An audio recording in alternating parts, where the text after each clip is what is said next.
আমি আমাৰ কিছু সংখ্যক বন্ধুক আমি সম্বোধন কৰিছোঁ অহা 31 তাৰিখে আমি একতাৰ সমদল অহা 6 তাৰিখে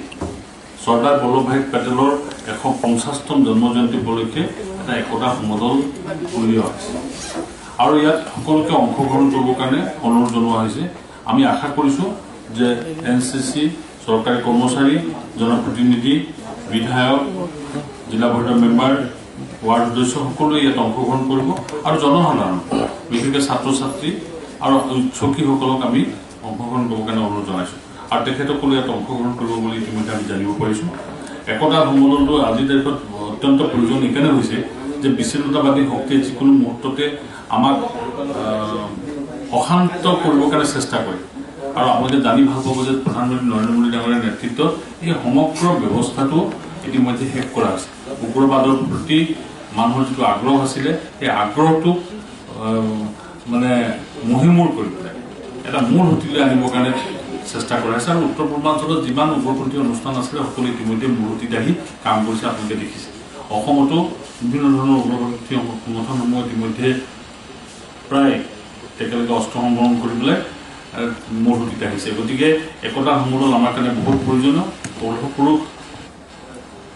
বল্লভভাই পেটেল ডাঙৰীয়াৰ নেতৃত্বত সমগ্ৰ ভাৰতবৰ্ষ একত্ৰিত হৈছিল ব্ৰিটিছেই হওক বা অন্যান্য যিসকল শাসক পক্ষ আছিলে তেখেতসকলৰ হাতৰ পৰা ক্ষমতা হস্তান্তৰিত কৰি এটা গণতান্ত্ৰিক ভাৰতবৰ্ষ নিৰ্মাণ কৰিবৰ কাৰণে চেষ্টা কৰিছিলে তাত বল্লভভাই পেটেল ডাঙৰীয়া সফল হৈছিলে সেইকাৰণে তেওঁক লক্ষ্য কৰি কোৱা হয় আপোনালোকে জানে আৰু এই গোটেইবিলাক ভাবিয়ে আমাৰ কেভেৰিয়াত গুজৰাটৰ কেভেৰিয়াত এটা সৰ্বোচ্চ মূৰ্তিও তেখেতৰ নিৰ্মিত হৈছে এই বাৰ্তাটোকে আমি জনসাধাৰণৰ ওচৰত লৈ যাব লাগিব একতাই বল আৰু কেনেকৈ শক্তিশালী ভাৰত নিৰ্মাণ কৰিব পাৰি তাৰ কাৰণে আমি এটা চিন্তা চৰ্চা কৰি পেলাই 150 সংখ্যক জন্ম বাৰ্ষিকীৰ প্ৰতি সন্মান জনাই এই একতা সমদল উলিয়াব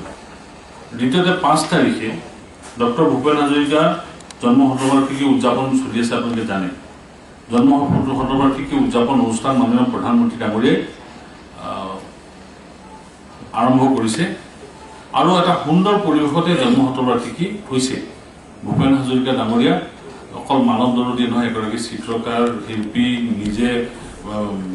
সকলো ধৰণৰ পূৰ্ণ শিল্পী বুলি কয় যে ডক্টৰ ভূপেন হাজৰিকা এজন পূৰ্ণ মানৱ পূৰ্ণ শিল্পী টাইপ কাৰণ অসমীয়া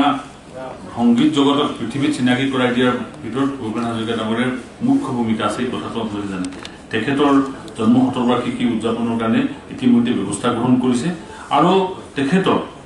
প্ৰতি শ্ৰদ্ধাঞ্জলি জনাই প্ৰতিশ্ৰুতিটো মাল্যাৰ্পণ স্বাভাৱিকভাৱে থাকিবই নিৰ্বাচিত শিল্পীসকলৰ দ্বাৰা ডক্টৰ ভূপেন হাজৰিকা ডাঙৰীয়াৰ যিটো মাননীয় প্ৰধানমন্ত্ৰী অহা দিনা তেখেতৰ গীতৰ এটা মেডলি প্ৰস্তুত হৈছিলে বিভিন্ন গীতৰ এটা সমাহাৰ সুন্দৰ সমাহাৰ হৈছিলে সমাহাৰটো পৰিৱেশিত হ'ব তাৰ লগে লগে মানৱ শৃংখল গঠন কৰি ইয়াৰ মানুহে মানুহৰ বাবে যিটো গীত আছে গীতটো পৰিৱেশিত হ'ব আপোনালোকক সকলোকে এই আপোনালোকৰ মাধ্যমৰ যোগেদি আমি আহ্বান জনাম যেন আপোনালোকে সেইদিনাখন উপস্থিত থাকে আৰু এই অনুষ্ঠানটি আমাৰ জিলা আয়ুক্ত দ্বাৰা গোটেই ব্যৱস্থিত হৈছে আৰু ইয়াত আমি আশা কৰিছোঁ যে জনসাধাৰণৰ সকলো মানুহ ইয়াত উপস্থিত থাকিব বাকী সকলীয়াৰ সাহিত্য বা মণিপুৰী সাহিত্য বা বেংগলী সাহিত্য বা আৰু কেইবাগৰাকীও সমাজ হিতৈষী ব্যক্তিয়ে আমাক সহায় আগবঢ়াইছে ধন্যবাদ।